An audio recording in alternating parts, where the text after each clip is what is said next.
En el vasto universo de la creación, Alá nos enseña en el Corán que existen realidades invisibles para nuestros ojos, pero que son tan ciertas como aquello que tocamos y vemos. Entre esas realidades se encuentran los jinn, criaturas creadas de un fuego sin humo, distintas de los ángeles que fueron creados de luz, y de los humanos, formados de arcilla.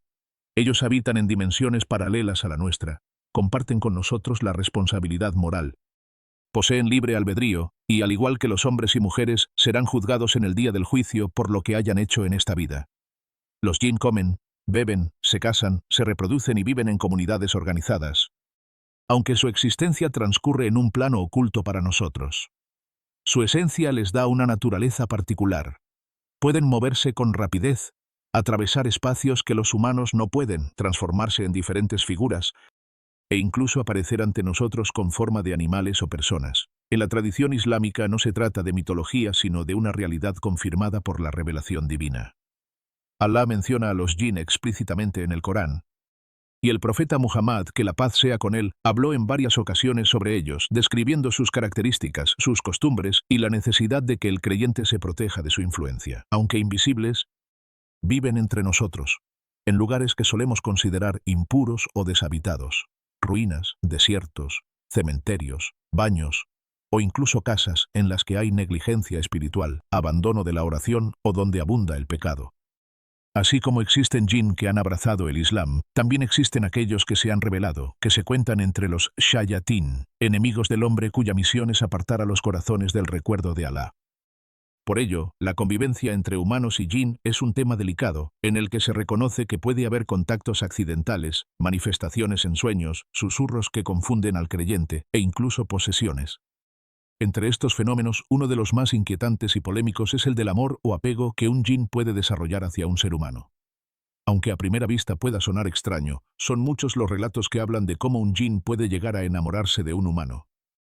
Este apego, sin embargo, no se parece al amor compasivo, entregado y equilibrado que Alá ha puesto como misericordia entre los esposos humanos. El amor de un jinn suele describirse como posesivo, obsesivo y destructivo. Se manifiesta como una fijación enfermiza, un deseo de controlar a la persona amada y un celo que puede llevarlo a atacar a cualquiera que intente acercarse a ella. A diferencia del amor humano que se basa en la compasión mutua, el sacrificio y la ternura, el apego de un jinn tiende a ser unilateral y dañino. Los expertos en ruqya, el tratamiento espiritual basado en el Corán y las súplicas del profeta, que la paz sea con él, han tratado múltiples casos en los que un jinn se obsesiona con un ser humano.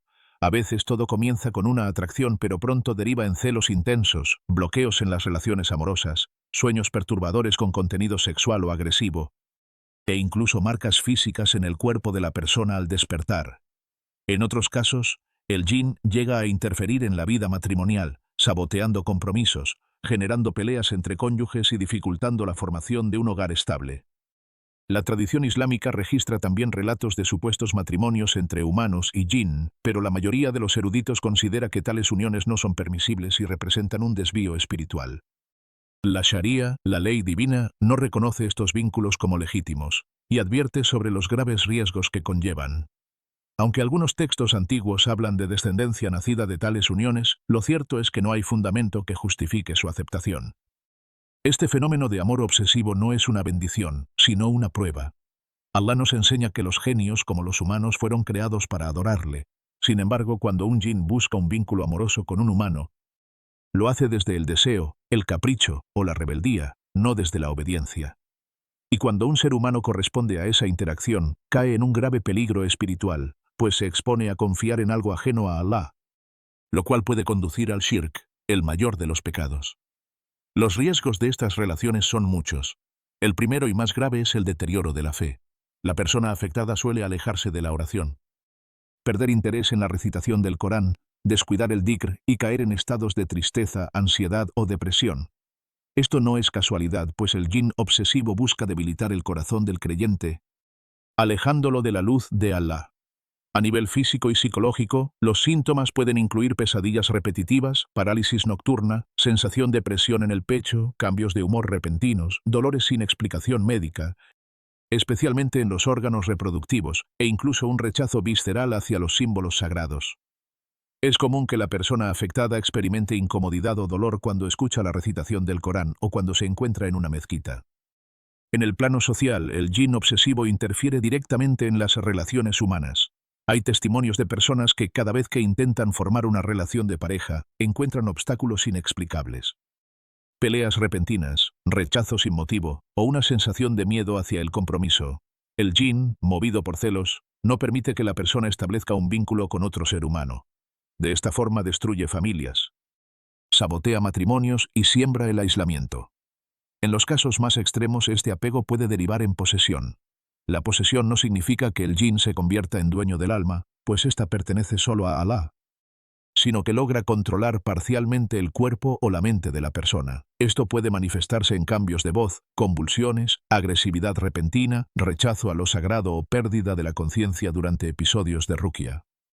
La posesión es una de las situaciones más dolorosas, pues priva al ser humano de su libertad y lo sumerge en un estado de sufrimiento constante. Ante todo esto, el Islam nos enseña a protegernos. La protección espiritual es un escudo poderoso que Alá ha puesto al alcance de todo creyente. Entre las prácticas más recomendadas está la recitación del Ayat al-Kursi, 255, el versículo del trono, cuya fuerza aleja todo mal. También las suras al-Falaq y an-Nas, conocidas como las suras del refugio, que protegen del mal visible e invisible. Las últimas dos aleyas de Al-Baqara son igualmente una fortaleza contra los demonios. El profeta Muhammad, que la paz sea con él, enseñó a recitar las súplicas de la mañana y de la noche, a dormir en estado de pureza ritual, a recitar versos del Corán sobre las manos y pasarlas por el cuerpo antes de dormir, y a invocar constantemente el nombre de Allah, buscando refugio en él. En este punto, si este contenido te está ayudando a comprender mejor el mundo invisible de los jinn y la importancia de proteger tu fe, te invitamos a apoyar nuestro esfuerzo. Dale me gusta a este video y suscríbete al canal para que más personas puedan descubrir esta sabiduría que fortalece el corazón. Tu apoyo es una luz que nos impulsa a seguir compartiendo conocimiento que disipa las sombras. Los sabios también advierten contra los caminos equivocados de protección. No está permitido recurrir a la magia, a los amuletos o a las prácticas supersticiosas para alejar a los jinn. Estos métodos, además de ineficaces, abren más puertas al mal, pues implican confiar en algo distinto a Alá. El verdadero refugio solo se encuentra en él. Y todo lo demás es desvío y engaño. La tradición islámica también describe diferentes tipos de jinn. Algunos son creyentes, otros incrédulos. Algunos habitan en desiertos, otros en mares o bosques. Algunos son pacíficos y otros rebeldes. Entre ellos, los shayatín son los más peligrosos, pues se han declarado enemigos del hombre. Esta diversidad explica por qué no todos los contactos son iguales. Hay relatos de jinn que ayudan a personas creyentes y otros de jinn que atormentan y destruyen. A lo largo de la historia se han narrado múltiples casos de apego de jinn a humanos. Algunos eruditos relatan cómo mujeres jóvenes veían constantemente frustrados sus compromisos matrimoniales debido a un jinn celoso. Otros cuentan de hombres que despertaban con marcas físicas tras sueños perturbadores, y hay quienes, mediante ruqya, lograron liberarse de esa opresión y recuperar la paz. Estos relatos no son cuentos fantásticos, sino testimonios de un mundo invisible que Alá nos ha advertido. En el contexto contemporáneo, muchos fenómenos atribuidos a los jinn pueden confundirse con enfermedades psicológicas. La depresión, la ansiedad o los traumas pueden generar síntomas parecidos a los de la influencia de un jinn. Por eso, los terapeutas musulmanes recomiendan discernir con cuidado, integrando el tratamiento espiritual con la psicología y la medicina moderna. De este modo, se evita tanto la negación de lo espiritual como la negligencia en lo clínico. En diversas culturas musulmanas se han desarrollado prácticas populares para protegerse de los jinn, amuletos escritos con nombres de Alá, collares, rituales con humo o hierbas. Sin embargo, muchas de estas prácticas no tienen base en la revelación y pueden ser dañinas. El Islam verdadero enseña que la mejor protección está en el dhikr, en el Corán y en la obediencia sincera a Alá. Los jinn no son un mito aislado del Islam. Muchas culturas han creído en seres semejantes. En el cristianismo se habla de demonios, en el mundo griego de daimones, en Europa de duendes y espíritus. Pero la diferencia es que el Islam establece claramente que los jinn son reales, tienen libre albedrío y son responsables ante Allah. No son fantasías, sino criaturas con propósito divino. Ambos, humanos y jinn, comparten la capacidad de elegir. Allah los juzgará a ambos con justicia. Esta similitud muestra que, aunque existimos en naturalezas diferentes, todos somos siervos responsables. También hay una relación particular entre los jinn y los sueños. A veces pueden inspirar visiones perturbadoras, pero los sueños verdaderos que vienen de Allah no pueden ser alterados. Por ello, el creyente debe aprender a distinguir entre lo que es revelación, lo que es sugestión de un jinn y lo que es simple imaginación. En el estudio de las culturas humanas siempre ha existido una fascinación particular por lo invisible. No es casualidad que en casi todos los continentes se hayan desarrollado relatos acerca de seres que conviven con nosotros en planos imperceptibles, a veces amistosos y otras veces profundamente perturbadores. Aunque reciban nombres distintos, duendes, daimones, espíritus familiares, súcubos, íncubos o hadas, la constante es la misma, la creencia de que entidades no humanas pueden establecer vínculos emocionales, obsesivos o incluso sexuales con los seres humanos. Este fenómeno, más allá de su marco religioso original, ha generado preguntas antropológicas, psicológicas y culturales que siguen vigentes en la actualidad. En la Grecia antigua se hablaba de los daimones, intermediarios invisibles entre los dioses y los hombres. No siempre eran malignos. Algunos inspiraban a los poetas y otros, según los relatos, podían unirse a los mortales. Platón, en su obra El banquete, menciona que Eros mismo era un daimon, lo que sugiere que el amor, incluso el erótico, podía tener un origen en fuerzas intermedias. En la Edad Media europea, los monjes registraron relatos sobre súcubos y íncubos, espíritus que se presentaban durante el sueño para tener contacto íntimo con los humanos. Muchas veces estas historias eran interpretadas como tentaciones, pero en otros casos se describían como auténticos romances, en los que la víctima llegaba a sentir afecto o dependencia emocional por la entidad. De hecho, en los archivos de la Inquisición abundan testimonios de hombres y mujeres que aseguraban haber mantenido relaciones prolongadas con seres invisibles, lo cual era interpretado como pacto o brujería. En Asia, la tradición japonesa habla de los kitsune, zorros espirituales capaces de transformarse en bellas mujeres para seducir a los hombres. Algunos relatos terminan en matrimonios felices, otros en tragedias cuando la verdadera naturaleza del espíritu era descubierta. En la India, los yakshinis cumplían un papel semejante, espíritus femeninos que podían ayudar o atormentar a los hombres dependiendo de la situación.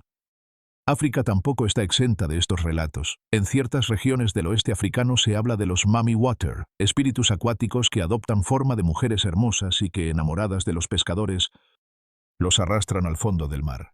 En muchos pueblos costeros aún se hacen rituales para aplacar su supuesto enojo o para liberarse de su influencia. En América, los pueblos originarios registraron sus propias versiones. Algunas tribus narraban encuentros con espíritus del bosque que podían enamorarse de los cazadores o cazadoras. En el Caribe, los relatos sobre la ciguapa mujer misteriosa con pies al revés reflejan una mezcla entre mito, deseo y advertencia sobre los peligros de los amores imposibles. ¿Por qué tantas culturas distintas han coincidido en narrar historias de amores entre humanos y seres invisibles? Una explicación antropológica apunta a la naturaleza contradictoria del deseo humano. Por un lado, el amor y la atracción son fuerzas que impulsan a crear vínculos, pero por otro, lo desconocido genera miedo. El mito del espíritu enamorado condensa ambas emociones, fascinación y terror. La psicología moderna también ofrece interpretaciones. Muchas de las experiencias descritas, sensaciones de peso en el pecho, sueños lúcidos con contenido sexual, voces internas o movimientos involuntarios, se asemejan a lo que hoy se reconoce como parálisis del sueño. Durante este fenómeno, el cuerpo está inmóvil mientras la mente se encuentra en un estado entre la vigilia y el sueño. En ese punto, el cerebro puede generar alucinaciones vívidas de presencias, figuras o incluso contactos físicos. En sociedades premodernas, sin explicación científica, estas vivencias fueron interpretadas como encuentros con genios, súcubos o espíritus obsesivos. Además, existe el factor de la represión sexual. En comunidades con normas estrictas sobre la intimidad, los sueños eróticos o las experiencias nocturnas podían ser justificadas como el resultado de una visita sobrenatural. Esto permitía a la persona exculparse de un deseo considerado inapropiado y, al mismo tiempo, reforzaba la idea de que lo invisible tenía poder sobre la vida cotidiana. La literatura ha sido una de las vías más fértiles para explorar estos vínculos imposibles.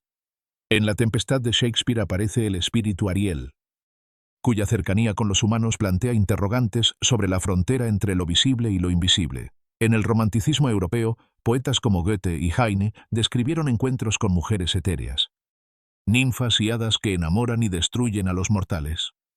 El siglo XIX también vio surgir la fascinación por los fantasmas enamorados. Relatos de autores victorianos narraban historias de jóvenes que se encontraban con apariciones que los visitaban noche tras noche, hasta generar la duda de si se trataba de un delirio o de una pasión auténtica.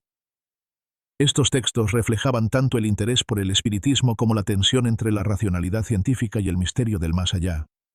En el siglo XX, el cine y la televisión retomaron la figura del espíritu obsesionado.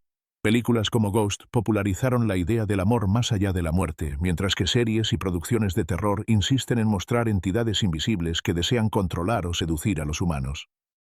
Lo interesante es que, aunque las formas cambian, el núcleo del mito sigue intacto, la idea de que algo que no podemos ver puede amarnos hasta la obsesión.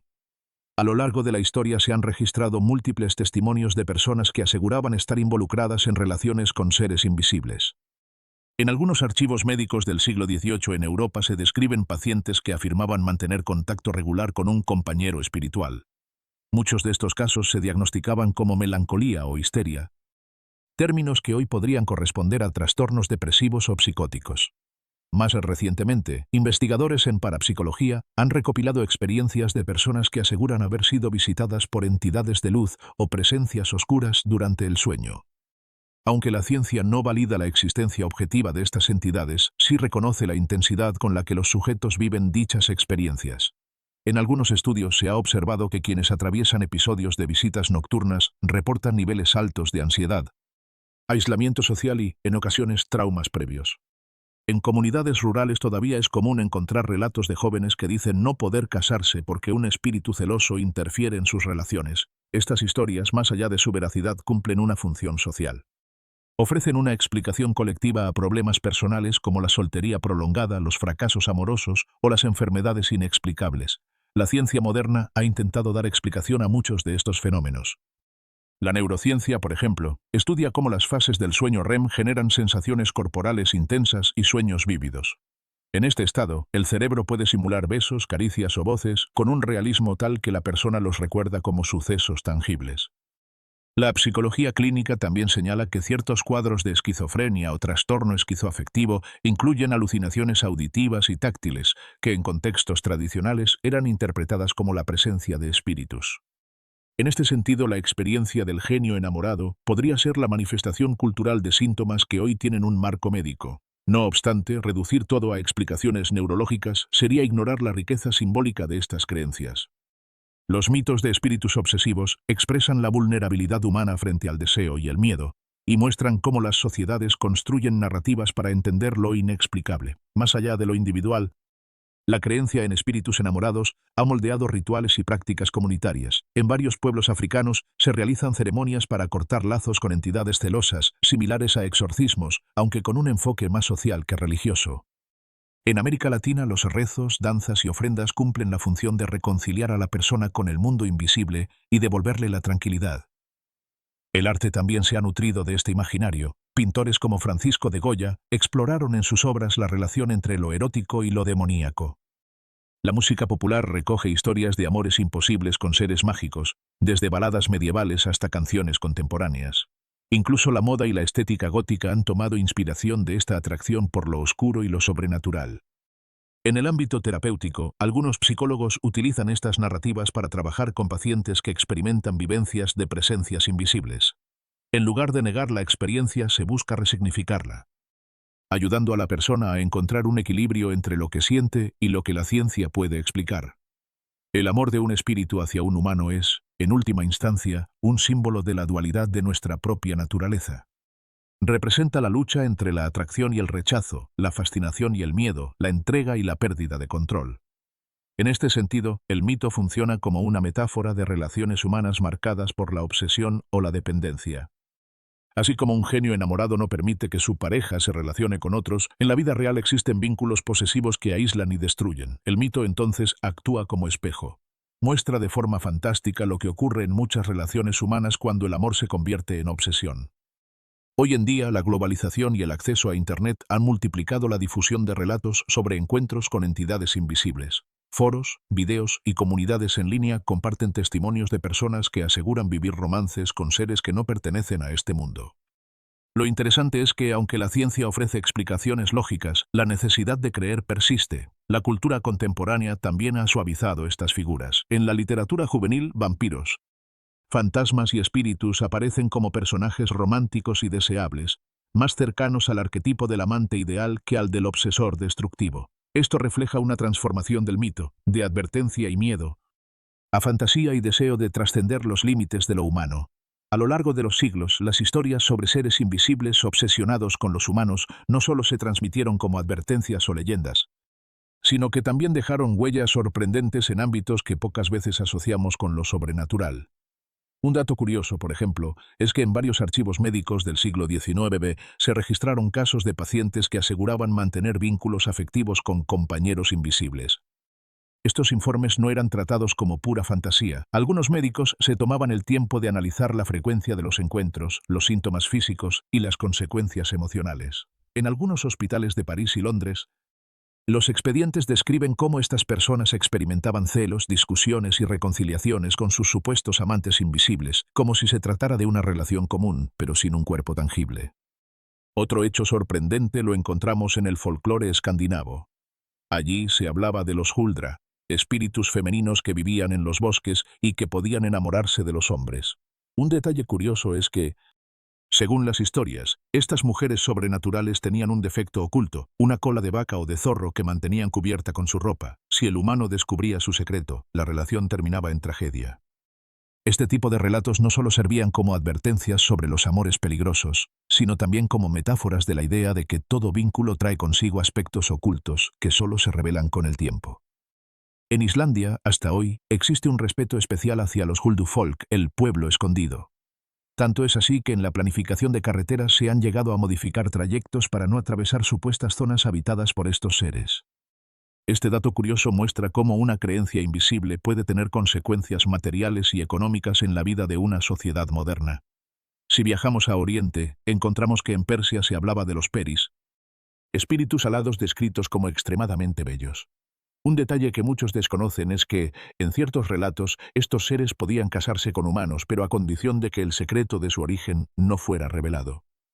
Si el humano traicionaba esa confianza, el peri desaparecía para siempre. Este motivo aparece repetido en muchas culturas. El pacto de silencio como base de la unión. Tal recurso narrativo refleja la tensión entre lo oculto y lo revelado en cualquier relación íntima. En el terreno de la ciencia moderna también hay hallazgos curiosos. Investigaciones sobre el sueño lúcido han demostrado que, en estados de alta sugestión, las personas pueden experimentar sensaciones táctiles y emocionales tan reales que no logran distinguirlas de la vigilia. Algunos estudios de neurociencia han registrado casos de visitantes del sueño, donde los sujetos aseguraban sentir caricias, besos o abrazos de figuras invisibles. Lo interesante es que, aunque el laboratorio confirmaba que no había estímulo físico externo, el cerebro activaba las mismas áreas relacionadas con el placer, el apego y la memoria emocional. Este hallazgo plantea una pregunta inquietante. ¿Y si gran parte de los relatos sobre genios enamorados nacieron de este tipo de experiencias neurológicas? En el folclore de Filipinas aparece la figura del encanto, seres etéreos que podían enamorarse de humanos y llevárselos a vivir en su mundo. Un aspecto curioso es que, según los relatos, las personas que regresaban de esas estancias aparecían con una extraña pérdida de tiempo. Podían haber estado ausentes durante horas, pero al volver decían haber vivido años en compañía del espíritu. Esta percepción alterada del tiempo coincide con testimonios modernos de personas que aseguran haber tenido abducciones de otro tipo, lo que sugiere un patrón universal en la forma en que interpretamos experiencias anómalas. La antropología moderna también ha encontrado paralelismos llamativos. En distintas culturas aisladas, desde el Ártico hasta Oceanía, aparecen relatos casi idénticos sobre mujeres o hombres invisibles que reclaman a los mortales como compañeros. Es un dato fascinante porque muestra que, sin contacto directo entre sí, sociedades muy diferentes llegaron a conclusiones similares. Esto sugiere que el mito responde a una necesidad psicológica común: explicar sensaciones intensas de soledad, deseo y vulnerabilidad. Otro aspecto poco explorado es la relación entre estos relatos y la creatividad artística. Numerosos poetas, pintores y músicos han afirmado sentirse inspirados por musas invisibles. Lo curioso es que, en algunos casos, describían esa musa no como una metáfora, sino como una presencia real que los visitaba durante la noche. El compositor alemán Robert Schumann, por ejemplo, escribió en sus diarios sobre voces y figuras que le dictaban melodías, aunque la medicina moderna lo interpretó como un síntoma de su enfermedad mental. Muchos investigadores culturales lo vinculan con la tradición de los espíritus inspiradores que acompañan a los humanos. Incluso en la arqueología encontramos detalles intrigantes. En algunas tumbas del mundo antiguo se han hallado amuletos con inscripciones destinadas a proteger el amor de influencias invisibles. Estos objetos sugieren que el miedo a perder a la pareja por la intervención de un ser espiritual era lo suficientemente fuerte como para merecer protección material. No se trataba de una superstición aislada, sino de una preocupación cotidiana que acompañaba los rituales de unión y matrimonio. La psiquiatría también guarda anécdotas sorprendentes. En el siglo XX, algunos pacientes diagnosticados con esquizofrenia describían relaciones prolongadas con amantes invisibles que les ofrecían consuelo en momentos de crisis. Lo llamativo es que, a pesar de los síntomas, muchos de estos pacientes reportaban una sensación de bienestar y compañía. Para los médicos era un dilema. ¿Debían tratar esa presencia como un síntoma a eliminar o como un recurso subjetivo que ayudaba al paciente a sobrellevar su dolor? En el ámbito de la criminología también aparecen referencias insólitas. Existen registros de acusados que justificaron sus acciones violentas alegando que lo hicieron por orden de una pareja invisible. Aunque en muchos casos se trataba de delirios, lo interesante es cómo la narrativa del espíritu enamorado servía como excusa para explicar conductas extremas. Estos testimonios muestran que la figura del genio obsesionado no solo ha sido un recurso cultural, sino también una construcción usada para dar sentido o encubrir comportamientos difíciles de asumir. En la actualidad, algunos grupos de investigación han empezado a recopilar testimonios en foros digitales donde personas aseguran mantener relaciones estables con parejas invisibles. Lo curioso es que muchas de estas personas afirman experimentar rutinas de convivencia, desde compartir conversaciones internas hasta sentir celos o discusiones. Aunque la ciencia clasifica estas experiencias como fenómenos psicológicos, lo cierto es que los sujetos las viven con total seriedad, al punto de que sus vidas sociales y laborales se ven afectadas. La pregunta que surge entonces es ¿por qué seguimos necesitando estos relatos en pleno siglo XXI? Quizá la respuesta esté en la soledad contemporánea. A pesar de la hiperconexión, nunca antes hubo tantas personas reportando sentirse aisladas. En ese contexto, la idea de una presencia invisible que nos ama, aunque obsesivamente, puede resultar extrañamente reconfortante. Es un dato que tal vez no sabíamos. Más allá del mito, estas experiencias cumplen una función emocional, aunque también conlleven riesgos de dependencia y desconexión de la realidad. Lo que no sabíamos, o no queríamos admitir, es que estos relatos hablan más de nosotros que de los espíritus mismos. Reflejan nuestras carencias, nuestras pasiones ocultas y nuestro impulso a buscar compañía incluso en lo intangible. Quizá por eso, a pesar de la ciencia y la modernidad, las historias de amores imposibles con lo invisible seguirán contándose mientras existan seres humanos con la necesidad de sentirse amados. La historia de los genios enamorados de los humanos y de sus equivalentes en distintas culturas es mucho más que un relato sobrenatural. Es un reflejo de cómo los seres humanos procesamos nuestras emociones más intensas: el deseo, el miedo, la soledad, la atracción y la obsesión. Estos relatos funcionan como espejos colectivos que nos ayudan a comprendernos, aunque lo hagan a través de símbolos invisibles. Lejos de ser simples supersticiones, estas narraciones han moldeado comunidades, influido en el arte y dejado huellas profundas en la psicología humana. Representan, en última instancia, el anhelo de trascender los límites de lo material y explorar territorios donde el amor y el peligro se confunden. Hoy, con todos los avances científicos, seguimos contando historias de espíritus que nos aman o nos obsesionan, quizá porque, en el fondo, seguimos buscando respuestas a una pregunta eterna. ¿Qué significa realmente amar? ¿Y hasta dónde estamos dispuestos a entregarnos, incluso cuando lo que nos atrae pertenece al mundo de lo invisible? En la era moderna, la representación de los jinn se ha visto trivializada en películas y redes sociales. Aparecen como personajes de fantasía, se ridiculiza su naturaleza, y muchos jóvenes se acercan con curiosidad peligrosa al ocultismo. Pero en el corazón de los musulmanes, la creencia en ellos sigue siendo seria y real, recordándonos que el mal no siempre se ve con los ojos. En definitiva, los jinn cumplen una función en el plan divino. Su existencia es una prueba para nosotros. Nos obliga a estar alertas, a mantenernos firmes en la fe, a recordar que el engaño puede venir de lo invisible y que solo el refugio en Allah nos protege. Su amor no es amor, sino obsesión destructiva, y la persona que se encuentra bajo su influencia debe buscar ayuda en la ruqya, fortalecer su fe y nunca rendirse al temor. Así, cuando un jinn se enamora de un humano, no se trata de un romance digno de admiración, sino de una trampa que pone en juego la paz, la fe y la salvación. El creyente debe alejarse de todo contacto deliberado con ellos, proteger su alma con la recitación del Corán y mantener su corazón firme en el recuerdo de Alá. La verdadera protección está en aquel que creó tanto al hombre como al jinn, y que prometió ser refugio para quien a él se aferra. Y si este mensaje ha iluminado tu corazón y te ha mostrado el peligro y la realidad de este fenómeno, apóyanos con tu me gusta, suscríbete a nuestro canal y comparte este contenido. Tu apoyo no solo nos anima, sino que nos motiva a seguir produciendo más material espiritual del Islam, para que la luz del conocimiento se expanda y cada vez más corazones se fortalezcan en la fe. Que Alá te proteja de todo mal visible e invisible y te mantenga siempre en la senda recta.